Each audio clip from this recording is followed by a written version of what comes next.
بسم اللہ الرحمن الرحیم ایاک نعبد و ایاک نستعین۔ اللہ تیری عبادت کرتے ہیں اور صرف تیرے سے مدد مانگتے ہیں۔ میرے پاکستانیوں، آج میں نے آپ سے بڑی اہم بات کرنی ہے اپنے ملک کے مستقبل کے لیے، اور میں نے یہ فیصلہ کیا کہ یہ میں لائیو کروں گا۔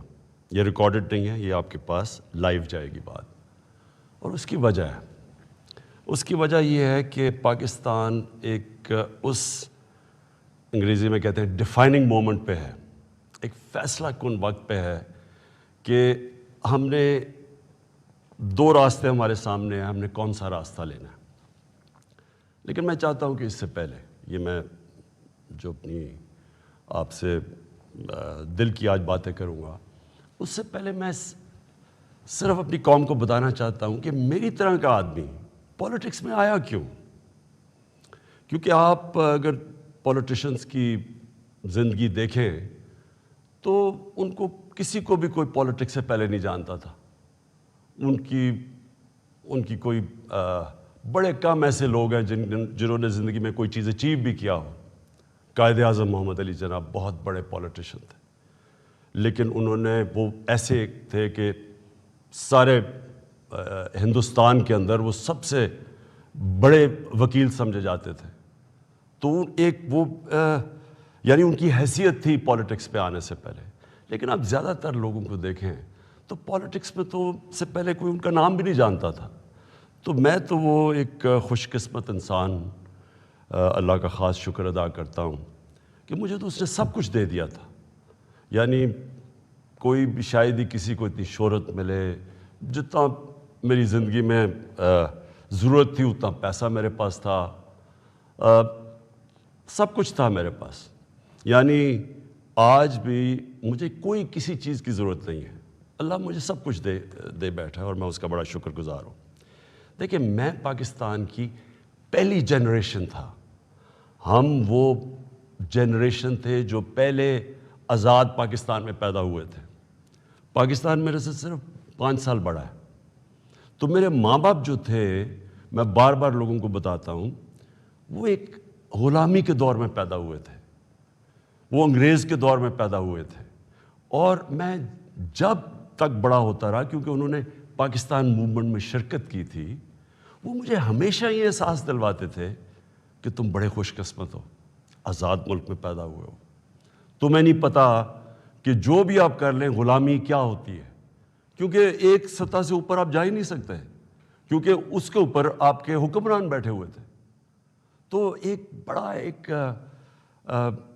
جو بھی خوددار لوگ تھے ان کو بڑا برا لگتا تھا یہ جو انگریز کی غلامی تھی۔ تو ہم بڑے ہوئے، میرے بہنیں اور میں، ہمیں یاد ہے کہ بچپن سے یہ بتایا گیا۔ تو جو یہ خودداری ہے نا، یہ ایک آزاد قوم کی نشانی ہوتی ہے۔ اور جب میں نے پولیٹکس شروع کیا، میں آپ کو بتاؤں پولیٹکس میں کیوں آیا تھا۔ میں اس لیے آیا کہ میں ایک تو پولیٹکس کا اسٹوڈنٹ تھا، یونیورسٹیز میں نے پولیٹکس پڑھی ہوئی تھی، پاکستان کی اور دنیا کی پولیٹکس کے اوپر مجھے پتہ تھا، تاریخ کا پتہ تھا۔ میں اس نتیجے پہ آیا کہ ہمارا ملک کبھی بھی وہ ملک بن نہیں سکتا جو خواب تھی علامہ اقبال کی، اور جو قائد اعظم جیسا لیڈر، یعنی جس طرح انہوں نے جدوجہد کی اس خواب کے لیے کہ پتہ تھا کہ انہوں نے زندہ نہیں زیادہ دیر رہنا۔ اور اگر آپ ان کی تاریخ پڑھیں کہ جس طرح انہوں نے کیس لڑا پاکستان کا بیماری کی حالات میں، تو یہ ہمارے یہ فاؤنڈنگ فادرز تھے۔ تو جو پاکستان کا مقصد تھا وہ تو ایک بڑا عظیم مقصد تھا کہ ہم نے ایک اسلامی فلاحی ریاست بننا تھا۔ یہ ہماری قرارداد پاکستان میں یہ لکھا ہوا ہے ہمارے فاؤنڈنگ فادرز کا کہ ہم نے جب ہم کہتے ہیں اسلامی فلاحی ریاست، تو یہ سیدھا چلا جاتا ہے مدینہ کی ریاست پہ، کیونکہ ہمیشہ مسلمان اس کو ماڈل سمجھتا ہے اپنا۔ جو سنہری دور اسلام کا ہے وہ مدینہ کی ریاست تھی۔ تو جب میں نے 25 سال پہلے پولیٹکس شروع کی تو میں نے اپنی جو ہمارے مینیفیسٹو تھے اس میں 3 چیزیں رکھی: انصاف، اور انصاف پھر میں کوالیفائی کر دوں، انصاف ہوتا یہ ہے کہ طاقتور اور کمزور کے لیے ایک قانون ہوتا ہے، اور جو نبی صلی اللہ علیہ وسلم نے کہا تھا کہ تمہارے سے پہلے بڑی قومیں تباہ ہوئیں، جدھر طاقتور چوری کرے تو اس کو سزا نہ ملے اور صرف کمزور چور، چھوٹا چور جیل میں جائے۔ انہوں نے کہا قومیں تباہ ہو جاتی ہیں۔ تو جس طرح حضرت علی رضی اللہ تعالیٰ نے کہا تھا کہ کفر کا نظام چل جائے گا لیکن ظلم اور انصافی کا نظام نہیں چل سکتا۔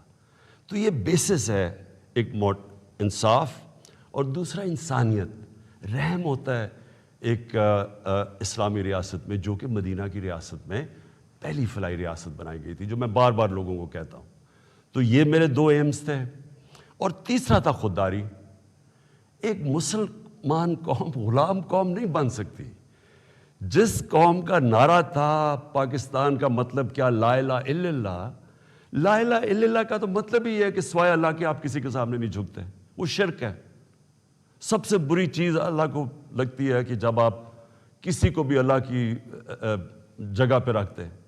تو یہ غلامی جو ہوتی ہے، یہ جب آپ کسی کی بھی پیسے کی غلامی، خوف کی غلامی، یہ سب شرک ہے، کیونکہ لا الہ الا اللہ انسان کو آزاد کرتا ہے۔ یہ 3 تھے میرے آج سے 25 سال پہلے۔ آپ دیکھیں کہ میں مینیفیسٹو میں یہ 3 چیزیں لکھی تھی۔ مجھے لوگ کہتے ہیں عمران صاحب آپ اسلام کا نام استعمال کرتے ہیں۔ میں اگر میرے میں اللہ ایمان نہ ڈالتا، میں پولیٹکس میں کیوں آتا؟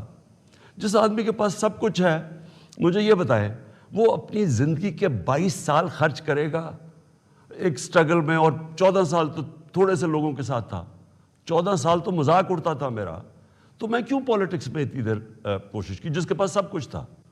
مجھے اتنے لوگوں نے کہا کہ عمران صاحب آپ کو ضرورت کیا تھی پولیٹکس کی؟ میں یہ سچ آپ کو بتا رہا ہوں، بار بار مجھے لوگ کہتے ہیں آپ کو پولیٹکس میں آنے کی کیا ضرورت تھی؟ یعنی صرف آپ کو ضرورت ہی ہو تو آپ پولیٹکس میں آئیں، آپ کوئی نظریے کے لیے نہ آئیں، کوئی آپ کی بڑی ایمبیشن نہ ہو۔ ایک میں اپنے سارے جو، اور خاص طور پہ میں چاہتا ہوں میرے جو نوجوان ہیں وہ آج میرا بڑا غور سے سنے جو میں نے آپ سے بات کرنی ہے۔ دیکھیں، ایک مولانا رومی کی ایک سینگ ہے۔ مولانا رومی کہتے ہیں کہ جب اللہ نے آپ کو پر دیے ہیں تو اب کیوں چونٹیوں کی طرح زمین پہ رینگ رہے ہیں؟ اس کا مطلب یہ ہے کہ اللہ نے ہمیں اشرف المخلوقات بنایا ہے، سب سے بڑی مخلوق، فرشتوں سے اوپر درجہ دیا ہمیں۔ فرشتوں کو کہا انسان کے سامنے جھکو، اور شیطان کو اس لیے نکالا گیا، وہ عبادت بڑی کرتا تھا، اس نے ان کا حکم نہیں مانا، اس میں تکبر تھا، اس نے کہا میں نہیں جھکتا۔ اللہ نے ہمیں پر دیے ہیں۔ مسئلہ ہمارا یہ ہے کہ ہم، کیونکہ ہمارے میں ایمان کی کمی ہوتی ہے، کیونکہ ہم اور خداؤں کی پوجا کرتے ہیں، جو سب سے بڑا جو شرک ہے وہ پیسے کی پوجا کرتے ہیں، خوف کی پوجا کی، جو وہ بڑی سپر پاور ہے، اور اگر ہم نے یہ نہ کیا تو ہم تباہ ہو جائیں گے۔ یہ خوف کا پوت ہے۔ ہم انسان چونٹیوں کی طرح رینگتا رہتا ہے۔ تو پاکستان، میں نے اس کی اونچ نیچ دیکھی ہے۔ ہم نے شروع میں، ہم چھوٹے تھے، ہمیں یاد ہے جب پاکستان ایک تیزی سے اوپر جا رہا تھا، ہماری مثالیں دی جاتی تھیں۔ میں جب اسکول میں تھا، پاکستان کی مثال دی جاتی تھی۔ یہ ساؤتھ کوریا پاکستان آیا تھا سیکھنے کے لیے کہ کیسے آگے بڑھا ہے۔ ملیشیا کے شہزادے میرے ساتھ اسکول میں پڑھتے تھے، یہاں سیکھنے آتے تھے۔ سارا مڈل ایسٹ سے لوگ یہاں پاکستان کی یونیورسٹیز میں آتے تھے۔ ہم اوپر جا رہے تھے، ہمارا ماڈل لوگ دیکھتے تھے، مثال دی جاتی تھی۔ میں نے اس کو نیچے آتے دیکھا، اور میں نے اس کو ذلیل ہوتے دیکھا اپنے ملک کو، اور میں اس کے اوپر ابھی آتا ہوں کیونکہ جو میرے والد تھے، مجھے یاد ہے اپنے آخری دنوں میں جو ہمارے پر یہ وار آن ٹیرر کے اندر جس طرح کی پاکستانیوں کو ذلت ملی، پاکستانیوں کو میں خاص طور پہ کہہ رہا ہوں، لیکن اوور آل اسلاموفوبیا بھی تھا، لیکن پاکستانیوں کو ذلت ملی۔ تو میں جو آج آپ سے بات کرنا چاہتا ہوں وہ یہ کہ دیکھیں، اللہ نے جو ہمارے اندر اتنی صلاحیتیں دی ہیں اشرف اس کی عظیم مخلوق پہ، لیکن اسے کنڈیشن لگائی ہوئی ہے۔ اس نے کہا ہے کہ تم نے اگر اوپر اڑنا ہے نا، جو اقبال نے اپنا شاہین کا کانسیپٹ دیا ہے کہ شاہین کیسے اقبال کا تھا، وہ تب اوپر جاتا ہے جب وہ ریزسٹنس کے سامنے کھڑا ہوتا ہے، جب وہ مقابلہ کرتا ہے، جب وہ اپنے آپ کو مشکل وقت سے گزارتا ہے۔ ہم نماز میں صرف ایک ہی چیز مانگتے ہیں جب 5 وقت کی نماز پڑھتے ہیں کہ اللہ ان کے راستے پہ لگا جن کو نعمتیں بخشی، ان کے نہیں جو اپنے تباہی کے راستے پہ چلے گئے۔ تو جو نعمتیں بخشیں، اور وہ نبی صلی اللہ علیہ وسلم اللہ کے حبیب تھے سب سے زیادہ، تو ان کو نعمتیں بخشیں، تو ان کا آسان راستہ نہیں تھا، لیکن ان کی عظمت کا راستہ تھا۔ میں اس لیے پاکستان کے اندر سیرت نبی اپنے بچوں کو پڑھانا چاہتا ہوں۔ کیوں نبی کی سیرت پڑھیں؟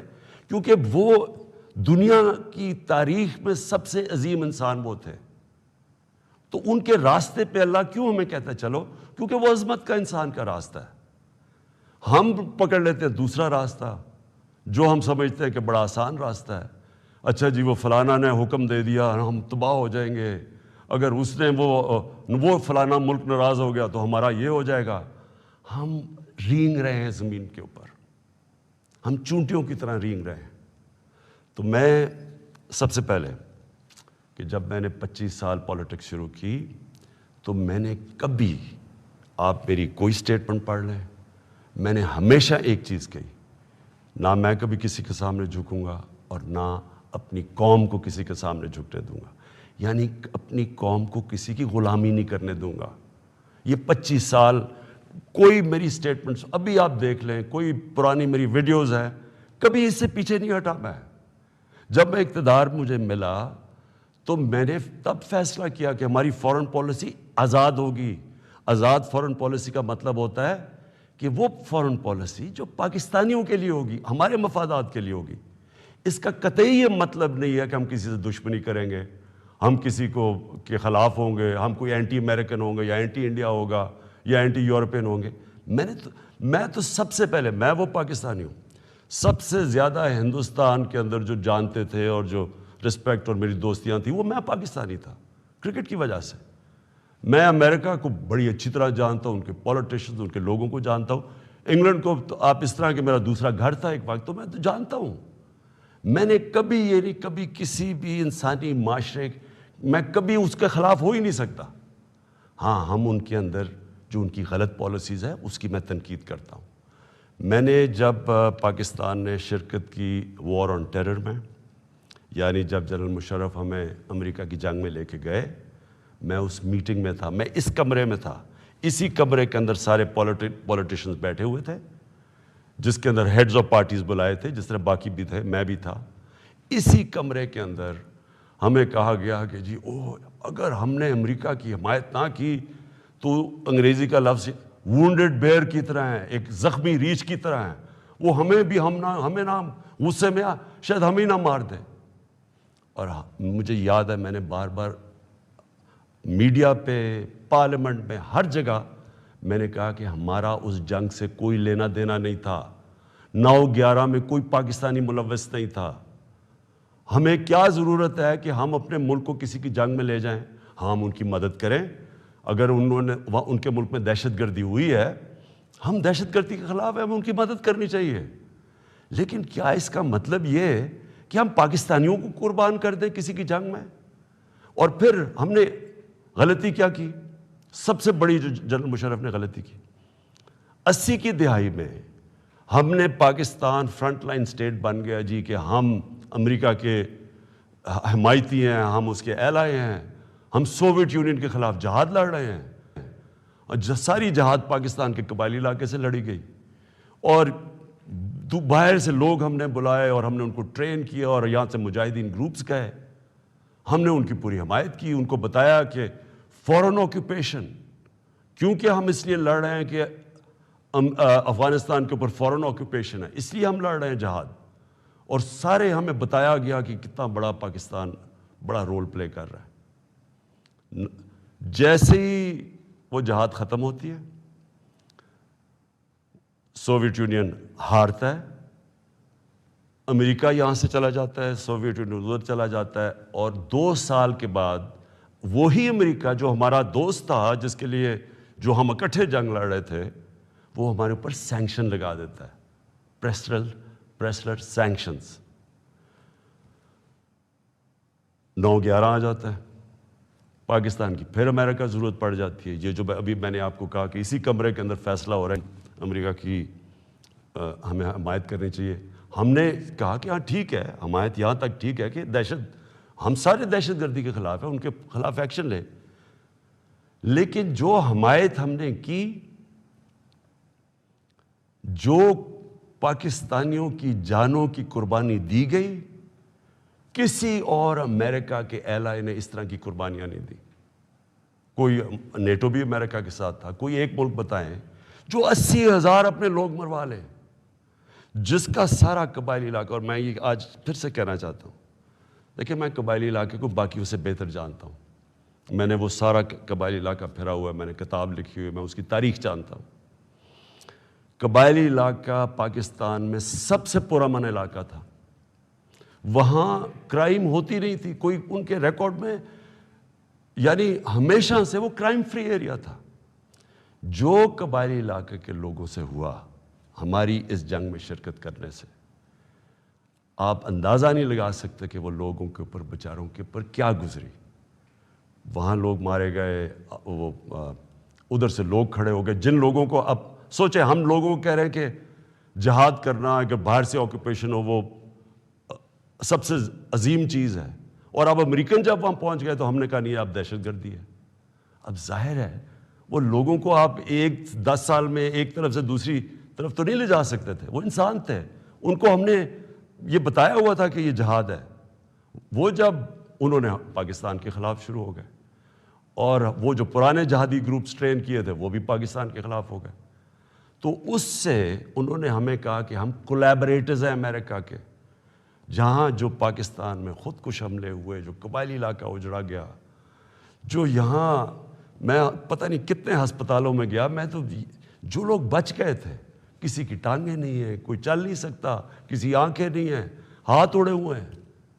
تو اس ساری جو ہم نے جب اس کی اتنی زیادہ قربانیاں دی اپنے ملک کی، اس کا کوئی کریڈٹ ملا پاکستان کو؟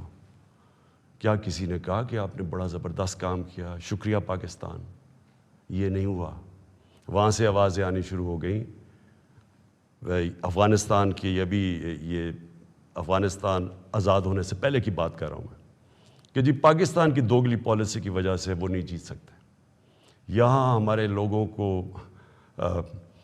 بار بار کہا گیا کہ ڈو مور، کہ ابھی آپ نے اور نہیں کیا. ڈرون اٹیکس ہوئے، ڈرون اٹیکس میں جتنے بے قصور لوگ مارے گئے، مجھے یاد ہے میں گیا وہاں باجوڑ میں ڈرون اٹیک ہوا، 80 مدرسے کے بچے مار دیے. شادیوں کے اوپر ڈرون اٹیک ہو رہا ہے. تو پاکستان کس عذاب سے گزرا؟ کہ میں بیک گراؤنڈ اس لیے دے رہا ہوں کیونکہ آپ کو پتہ ہونا چاہیے کہ میری آج پالیسی کیا ہے. کیا جو تنقید ہو رہی ہے کہ جی عمران خان، یہ جو ہمیں ڈاکیومنٹ ملی ہے، پہلے میں بیک گراؤنڈ آپ کو بتا دوں کہ یہ سارے وقت میں اس کی مخالفت کرتا رہا. آپ مجھے طالبان خان انہوں نے کہا، جب میں یہ کہتا تھا کہ یہ پاکستان کی جنگ نہیں ہے اور یہ جو ہو رہا ہے یہ ظلم ہو رہا ہے، یہ جو ڈرون اٹیکس کے خلاف میں نے مظاہرے کیے، واحد پولیٹیشین تھا، میں نے دھرنے دیے ڈرون اٹیکس کے خلاف. میں نے وزیرستان مارچ کی، باہر سے ہیومن رائٹس امریکہ سے آرگنائزیشن آئی، انہوں نے میرے ساتھ حمایت کی. ایک کلائیو اسٹیٹٹ اسمتھ تھا وکیل، اس نے میرے ساتھ آ کے حمایت کی کہ یہ اتنا بڑا ظلم ہے. کوئی ہمارے سینئر پولیٹیشین لیڈرز نے کوئی بات نہیں کی. ڈرے ہوئے ہیں، خوف زدہ، کہیں امریکہ نہ ناراض ہو جائے. کون سے قانون میں یہ لکھا ہوا ہے کہ آپ کا اپنا، جس کے لیے آپ جنگ لڑ رہے ہیں، وہی آپ کے ملک میں آئے، ڈرون اٹیک کرے، جج جوری ایکسیکیوشنر، یعنی وہی فیصلہ کرے کون دہشت گرد ہے، اس کو مار دے، کوئی پتہ نہ تحقیق ہو کہ جی کوئی بے قصور آدمی تھا یا واقعی دہشت گرد تھا. ہماری حکومتوں نے پوری طرح اس جرم میں شرکت کی، اور جو وہاں کے جن کے رشتہ دار مرتے تھے، جن کے کوئی بے قصور لوگ، عورتیں، بیوی، گھر مرتے تھے، وہ ہمارے اوپر پھر حملے کرتے تھے. وہ ہمیں سمجھتے تھے کہ ہم ان کی مدد کر رہے ہیں جو کہ ان کے اوپر ظلم کر رہے ہیں. تو لہٰذا ہر طرف پاکستانیوں نے سفر کیا. تو میں جب حکومت ملی تو میں نے پہلے دن سے یہ کہا کہ پاکستان کی فارن پالیسی پاکستان کے لوگوں کے لیے ہوگی. ہم کوئی ایسی فارن پالیسی نہیں بنائیں گے جو کہ کسی اور کی تو بہتری ہو لیکن ہمارے ملک کو نقصان پہنچے. کہ یہ کسی کے خلاف نہیں تھی, یہ اینٹی امریکن یا اینٹی یورپین, اینٹی انڈین بھی نہیں تھی. انڈیا کے خلاف صرف جب انہوں نے کشمیر کے اوپر انٹرنیشنل قانون توڑا, جب انہوں نے کشمیر کا سٹیٹس لیا 5 اگست 2019 میں, تب میں نے ان کے خلاف بات کی اور ہر فورم پہ کی. لیکن میں نے کوشش اس سے پہلے پوری کی ہندوستان سے دوستی کی. تو میں آج جو آپ کے پاس یہ ساری بات کرنے کے لیے اس لیے آیا ہوں کہ ابھی ہمیں 8 مارچ کو یا اس سے پہلے 7 مارچ کو ہمیں ایک امریکہ نے ایک باہر سے ملک نے, میں نام مطلب میرا کہ کسی اور باہر سے ملک سے ہمیں میسج آتی ہے, اور میں اس لیے آپ کے سامنے یہ میسج کی بات کرنا چاہتا ہوں اور میں اس لیے لائیو بھی کر رہا ہوں کہ یہ ایک کسی آزاد ملک کے لیے جس طرح کی ہمیں میسج آئی ہے, یہ ہے تو پرائم منسٹر کے خلاف ہی صرف, لیکن یہ ہماری قوم کے خلاف ہے. مجھے جو اس سے سب سے زیادہ تکلیف ہے وہ یہ نہیں ہے کہ یہ اس میسج میں واضح یہ لکھا ہوا ہے کہ جناب اگر یہ جو عدم اعتماد, اور ان کو پہلے سے ہی پتا تھا, ابھی اعتماد یا درج نہیں ہوئی تھی, ان کو پہلے سے ہی پتا چل گیا کہ عدم اعتماد کی آ رہی ہے پاکستان کے اندر, یہ اپوزیشن رکھنے لگے. تو اس کا مطلب کہ یہ جو ہو رہا تھا یہ پہلے سے ہی ان کے باہر کی لوگوں سے رابطے تھے. اچھا, اس میں پھر مزیدار چیز یہ ہے کہ وہ یہ پاکستان کی قیادت یا پاکستان کی گورنمنٹ کے خلاف نہیں ہے, وہ صرف عمران خان کے لیے. وہ یہ کہتے ہیں کہ ہمیں, اور ایک بہانہ مارتے ہیں کہ ہمیں کیوں غصہ ہے پاکستان پہ, لیکن کہتے ہیں کہ وہ غصہ تب بالکل ٹھیک ہو جائے گا, ہم معاف کر دیں گے پاکستان کو اگر عمران خان یہ عدم اعتماد کی یہ ہار جاتا ہے. یعنی اگر عمران خان چلا جاتا ہے تو پاکستان کو معاف کر دیتے ہیں, لیکن اگر یہ عمران خان کے خلاف فیل ہو جاتی ہے تو پھر پاکستان کو ایک مشکل وقت کا سامنا کرنا پڑے گا. دیکھیں, جو پھر سے میں یہ کہتا ہوں کہ ایک الیکٹڈ پرائم منسٹر کے خلاف کوئی بھی دوسرا ملک یہ اس طرح, اور یہ ریکارڈڈ ہے, یہ میں آپ کو یہ بتا دوں کہ یہ نہیں کہ یہ میں دیکھ رہا ہوں کئی میڈیا کے لوگ اس کو کور کرنے کی کوشش کر رہے ہیں کہ جی نہیں وہ ایسا نہیں تو فلانا نہیں تو وہ پتہ نہیں, یہ نہیں. یہ آفیشیل ڈاکیومنٹ ہے جو گورنمنٹ آف پاکستان کو, ہمارے ریپریزنٹیٹیو امبیسڈر کو نوٹس لے رہے تھے لوگ, جس میں یہ کہا گیا, اور یہ کہا بیسکلی یہ کہا گیا کہ اگر عمران خان رہتا ہے وزیر اعظم تو ہم آپ کے ساتھ ہمارے آپ تعلقات بھی خراب ہو جائیں گے اور آپ کو مشکلوں کا سامنا کرنا پڑے گا. تو میرا سب سے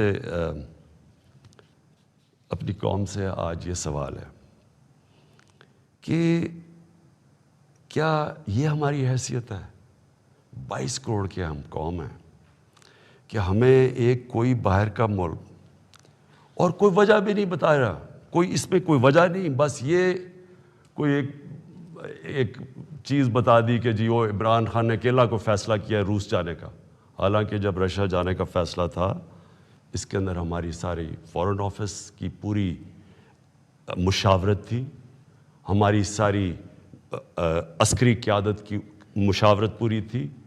میں نے بلکہ فارن سیکرٹریز کو اسی کمرے میں بلایا جو پرانے ریٹائرڈ تھے, ان سے ہم مشاورت کر کے گئے. لیکن اس کے اندر لکھا ہوا ہے کہ نہیں, صرف وہ ہمارا ایمبیسڈر ان کو بتا رہا ہے کہ نہیں یہ مشاورت سے, اس نے کہا نہیں یہ صرف عمران خان کی وجہ سے گیا.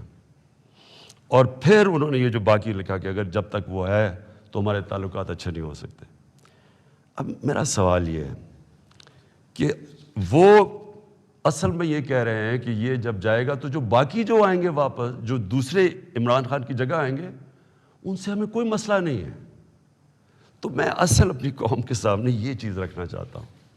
میرا یہ جو آج آپ سے بات چیت کرنے کا ہے, یہ تو نہیں ہے کہ کوئی باہر سے ایک ملک چلے یہ کہہ دے کہ ہاں جی ہمیں نہیں پسند آپ کی فورن پالیسی. پتہ نہیں کوئی وجہ کیا بتا رہا ہے کہ جی آپ روس چلے گئے, وہ تو اور یورپین لیڈرز بھی روس چلے گئے تھے, لیکن خاص پاکستان کو کہ آپ کیوں چلے گئے ہیں, جس طرح کہ ہم کوئی ان کے نوکر ہیں.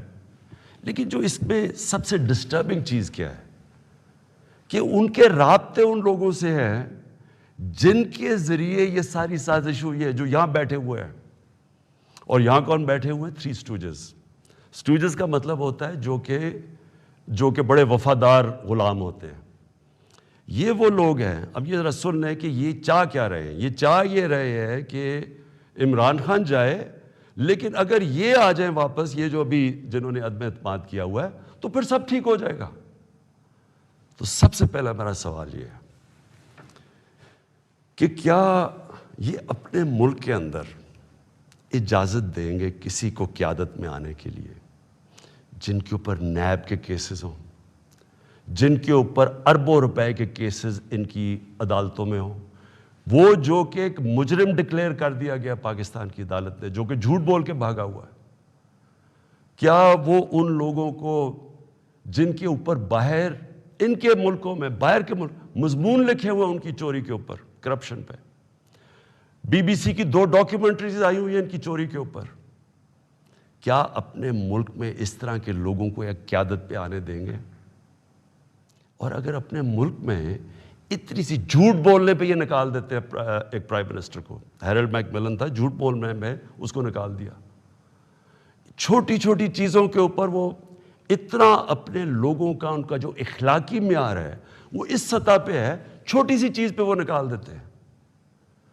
تو ہمارے ملک میں جو کہ نیب میں اربوں روپے کے کیسز ان کے, اور آپ نہیں 30 سال سے ان کے اوپر کیسز ہیں. پہلے جو کیسز تھے وہ جنرل مشرف نے ان کو این آر او دی, وہ سارے کیسز معاف کروائے. پھر یہ 10 سال میں مزید اور کیسز چڑھ گئے اربوں روپے کے. ان کو یہ کہہ رہے ہیں کہ وہ ٹھیک ہے, وہ ٹھیک ہے, لیکن عمران خان ان کو پسند نہیں ہے. مجھے جو اگلی چیز سمجھ نہیں آ رہی, اور میں یہ اپنی قوم سے پوچھنا چاہتا ہوں کہ جب ان کو بھی پتہ ہے, کیونکہ یہ یاد رکھنا میرے پاکستانیوں کہ جب ان کی جو انٹیلیجنس ہوتی ہے وہ ساری بیک گراؤنڈ پتہ ہوتا ہے ہر کا. میرا ان کو سب پتہ ہے, ان سارے جتنے بھی پولیٹیکل لیڈرز ان کی سب بیک گراؤنڈ پتہ ہے. ان کو ان کی ایک ایک چیز پتہ ہے کہ ان کے کتنے پیسے ملک کے کس اکاؤنٹس میں پڑے ہوئے ہیں بیرون ملک. ان کو سب پتہ ہے کہ ان کی پراپرٹیز بینامی جو انہوں نے باہر لی ہوئی ہیں بڑی بڑی اربوں اربوں روپے کی, ہر ڈیٹیل ان کے پاس ہے. ایک ہمارا ینگ پولیٹیشین ہے, ایک کتاب ہے رون سوسکن کی دا وے آف دا ورلڈ. اس کتاب میں وہ لکھتا ہے کہ ان کی نیشنل سیکیورٹی جو تھی وہ ٹیپ کر رہی ہے, اس کی والدہ اس کو ٹیلی فون کر کے بینک اکاؤنٹس بتا رہے ہیں, یعنی ادھر تک ان کو پتا ہے. تو ہمارے یہ جو اب یہ 3 لوگ ان کو جو پسند آ گئے ہیں, ان کی کیا خاصیت ان کو پسند آئی ہے؟ یہ کہ ان جنرل مشرف کے سالوں کے اندر 11 ڈرون اٹیک تھے. ان دونوں کے یہ بلکہ سارے یہ تینوں اکٹھے اقتدار میں تھے. ان کے 10 سال میں اس ملک میں 400 ڈرون اٹیکس ہوئے. ایک دفعہ ان کے منہ سے نہیں نکلا کہ مذمت کرتے ہیں ہم. حامد کرزئی, مجھے یاد ہے افغانستان میں جب ان کے ڈرون اٹیک یا وہاں بمباری سے افغانستان کے بے قصور لوگ مرتے تھے, وہ مذمت کرتا تھا. جدھر افغانستان میں فورن فوجیں تھی, یہاں ہم بیٹھے ہوئے ہیں 400 ڈرون اٹیکس میں ایک دفعہ کسی نے مذمت نہیں کی. اس لیے ان کو یہ سوٹ کرتے ہیں. مولانا فضل الرحمان کی ایک وکی لیکس کیا تھی کہ ایک جس طرح پینما پیپرز کا انکشاف ہوا تھا, یہ ایک انٹرنیشنل انکشاف ہوا تھا, لیک ہو گئے تھے سیکرٹ پیپرز یا ڈاکیومنٹس. تو پینما جو وکی لیکس میں وہ انکشاف ہوتا ہے کہ جو پاکستان کے اندر امریکی ایمبیسڈر تھی این پیٹرسن, اس کو مولانا فضل فضل الرحمان، مولانا نہیں، فضل الرحمان، اس کو فضل الرحمان کہتا ہے کہ مجھے موقع دے دے، میں بھی وہی خدمت کروں گا جو باقی آپ کی خدمت کرتے ہیں. یہ وکی لیکس میں تھا. نواز شریف کا برکا دت کی کتاب میں ہے کہ وہ نیپال کے اندر نریندر مودی سے چھپ چھپ کے مل رہا تھا اپنی فوج سے بچنے کے لیے. ڈان لیکس میں کیا تھا؟ ہندوستان کو میسیجنگ ہو رہی تھی کہ جناب میں فوج کے ساتھ، اگر فوج یہ کریے تو فوج کریے، میں نہیں کر رہا. یہ سوچیں، کبھی آپ سوچ سکتے ہیں کہ میرے آرمی چیف کو، جنرل باجوہ کو کوئی باہر کی قوت کہے کہ جی یہ دہشت گرد ہے، اور میں چپ کر کے بیٹھا رہا ہوں اور وہ میری تعریف کرے اور اس کو برا بھلا کہے. جنرل راحیل شریف کو نریندر مودی دہشت گرد کہہ رہا تھا، دہشت گرد کا چیف، اور نواز شریف سے دوستی تھی اور شادیوں پہ انویٹیشن تھی. یہ ان لوگوں کو یہ چاہتے ہیں. آصف زرداری کا باب وڈورڈ کی کتاب کے اندر ہے کہ ان کے سی آئی اے چیف جب ان سے کہتا ہے، وہ کولیٹرل ڈیمیج کی بات کی. کولیٹرل ڈیمیج کا مطلب کہ جب بم گرتا ہے تو بے قصور لوگ مارے جاتے ہیں. تو اس کو کہتا ہے کہ فکر نہ کریں اگر ڈرون اٹیک میں بے قصور لوگ مارے جاتے ہیں، مجھے نہیں فرق پڑتا. یہ پاکستان کا پریزیڈنٹ کہہ رہا ہے دوسروں کو، جس کو تھوڑا سا، اور کتاب میں وہ لکھتا ہے کہ وہ حیرت انگیز حیرت آتی ہے کہ یہ کیسے ملک کا صدر بات کر رہا ہے. اس طرح کے لوگ ان کو پسند ہے. اور شہباز شریف، اس کی سٹیٹمنٹ کہ جی عمران خان نے بڑی غلطی کی ایبسلوٹلی ناٹ کہہ کے. یعنی یہ جو ان کے دور میں ایبسلوٹلی ناٹ کیا تھا، میں نے صرف یہ بات کہی کہ ہم امن میں آپ کے ساتھ ہیں، ہم جنگ میں آپ کے ساتھ نہیں ہیں، ہم کسی کانفلکٹ میں آپ کے ساتھ، لیکن جو بھی آپ امن افغانستان میں کہیں چاہتے ہیں ہم ساتھ ہیں آپ کے.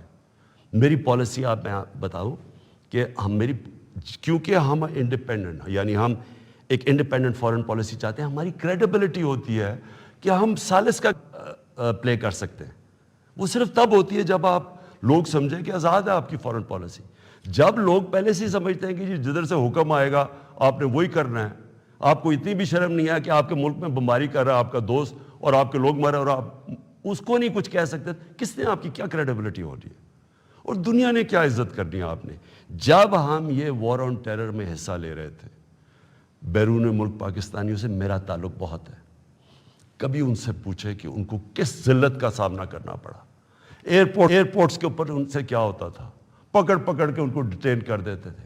عام بے قصور لوگوں کو پکڑ کے پاکستانی کو جیل میں ڈال دیتے تھے باہر کی ملکوں، جبکہ یہاں ہم ان کے لیے جنگ لڑ رہے ہیں، باہر پاکستانی دشمن بنے ہوئے ہیں. کبھی کسی سے پوچھے کہ ان بیچاروں سے کیا، کتنے پاکستانیوں کو جیلوں میں ڈالا گیا، کسی نے کوئی بات کی، کسی نے ان کے لیے سٹینڈ لیا. تو میں جب یہ میں کسی کے اگینسٹ نہیں بات کرتا، میں صرف یہ کہتا ہوں کہ میری جو سب سے بڑی ذمہ داری ہے وہ میرے 22 کروڑ لوگ ہیں، میں ان کے لیے فارن پالیسی بناؤں گا. تو یہ جو شہباز شریف کہتے ہیں ایبسلوٹلی ناٹ، میں نے نہیں کہنا تھا، کیونکہ آپ کا تو پاور میں آنے میں مقصد ہی کچھ اور ہے. آپ نے کب پاکستانیوں کے لیے سٹینڈ لیا؟ بتائیں کتنی دفعہ یہ جب بمباری ہو رہی تھی آپ کے منہ سے آواز نکلی، اور آپ کے بھائی صاحب کبھی بات کر ہی نہیں سکتے کیونکہ آپ کے سارے جو اربوں روپے سب پتہ ہے ان کو کدھر پڑے ہوئے ہیں. اور دوسری چیز یہ کہا کہ جی یہ جو ڈاکیومنٹ ہے یہ ٹھیک ہی نہیں ہے، اگر یہ ٹھیک ہو جاتی تو آپ ہمارے ساتھ آ جاتے ہیں. تو آج نیشنل سیکیورٹی پارلیمنٹ کی کمیٹی کے اندر جب رکھی گئی، کیوں نہیں آپ نے آ کے دیکھی؟ ہم نے یہ ڈاکیومنٹ، پہلے لوگوں نے کہا کہ نہیں جی یہ ٹھیک نہیں، یہ مذاق اڑایا گیا، جی جعلی ہے. پہلے میں نے کیبنٹ میں رکھی، ساری کیبنٹ کو بتایا گیا، منٹس کیبنٹس کے بنے کیونکہ سب سے ٹاپ فورم پاکستان کا وہ ہے. اس کے بعد نیشنل سیکیورٹی کونسل کی میٹنگ کی، میں نے سارے اپنے سروس چیف سب کے سامنے رکھی وہ ڈاکیومنٹ. اس کے بعد یہ پارلیمنٹ کی کمیٹی کے اندر لے کے گیا اور سینئر جرنلسٹ کو ہم نے بتایا، صرف یہ کہنے کے لیے کہ یہ کوئی ڈاکیومنٹ کوئی پبلک کو یعنی اکسانے کی بات نہیں ہے. یہ جو میں نے آپ کو بتایا اس سے زیادہ یہ خوفناک اس میں چیزیں اس ڈاکیومنٹ کے اندر. میں اب آخری بات پہ آنے لگا ہوں، اور وہ یہ ہے کہ ہماری اب سنڈے کو ووٹ دی جائے گی. اس سنڈے کو اس ملک کا فیصلہ ہونے لگا کہ یہ ملک کس طرف اب جائے گا. کیا وہی غلامانہ پالیسی، کرپٹ لوگ جن کے اوپر 30 سال سے کرپشن کے کیسز ہیں، نیب میں ان کے کیسز پڑے ہیں.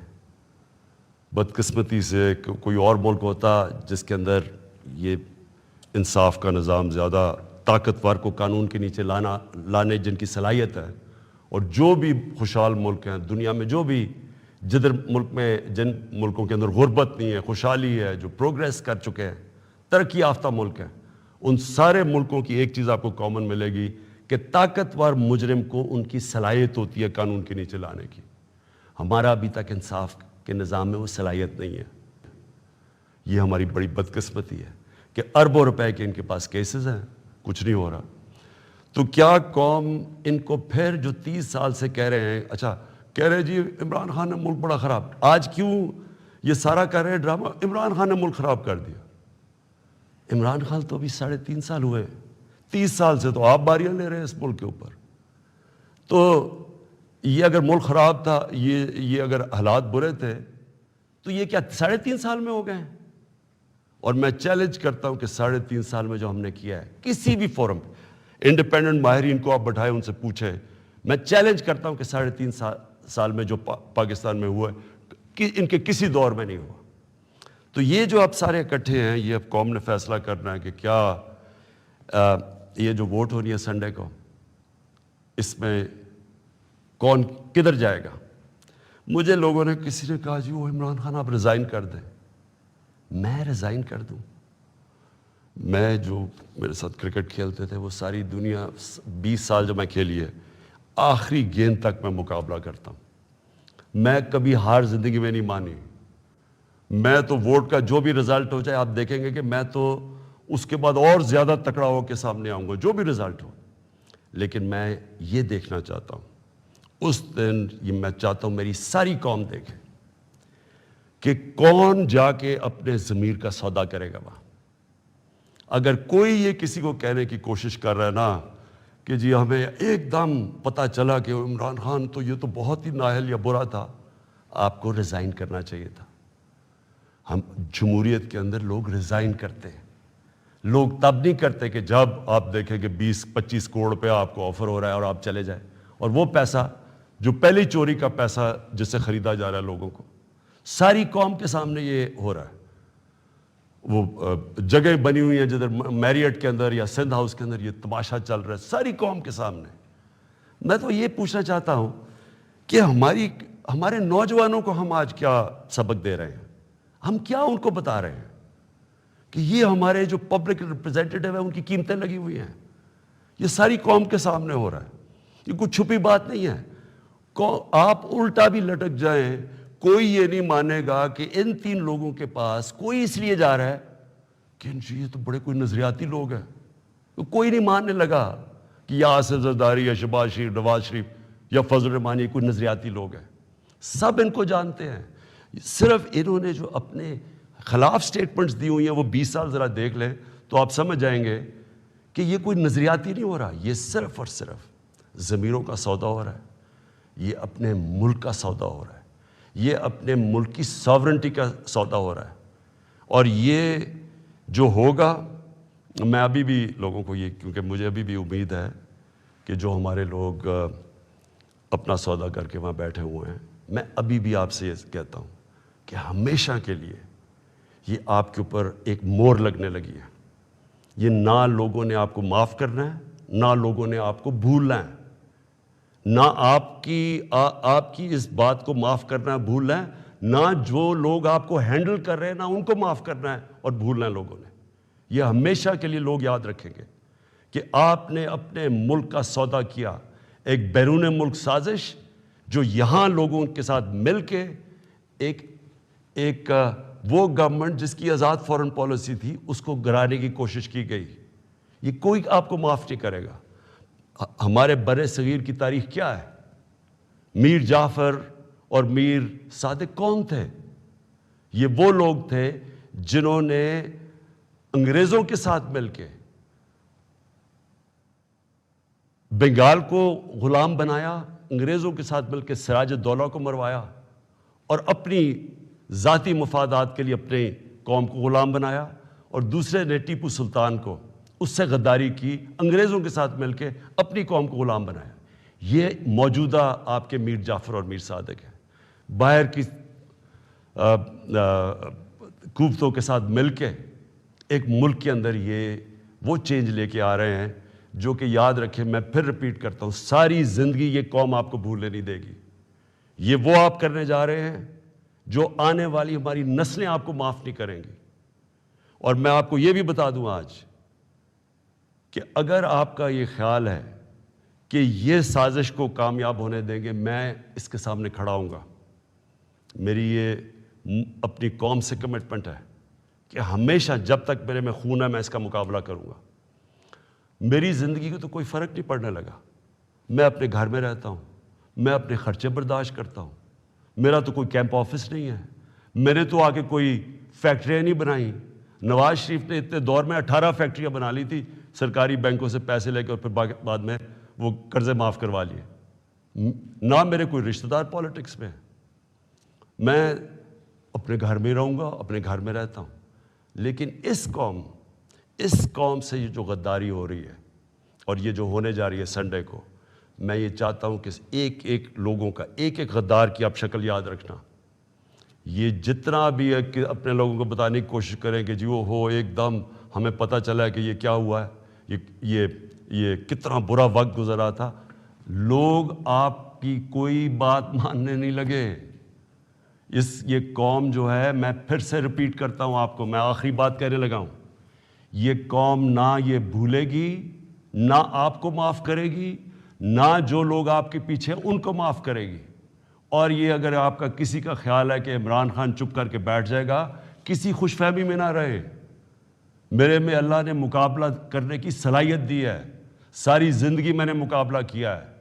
میں کوئی وہ آدمی نہیں جس نے بیٹھے بیٹھے کسی نے پرچی دکھائی کہ جی مجھے تو پرچی میں پارٹی وراثت میں مل گئی ہے، یا میرا کوئی باپ کچھ تھا، یا میرا کوئی فلانا کچھ تھا، یا میں سریا لگاتے لگاتے جنرل جلانی کے گھر پہ مجھے کوئی وزارت مل گئی اور پھر چیف منسٹر۔ میں نے اسٹرگل کر کے یہاں پہنچا ہوں۔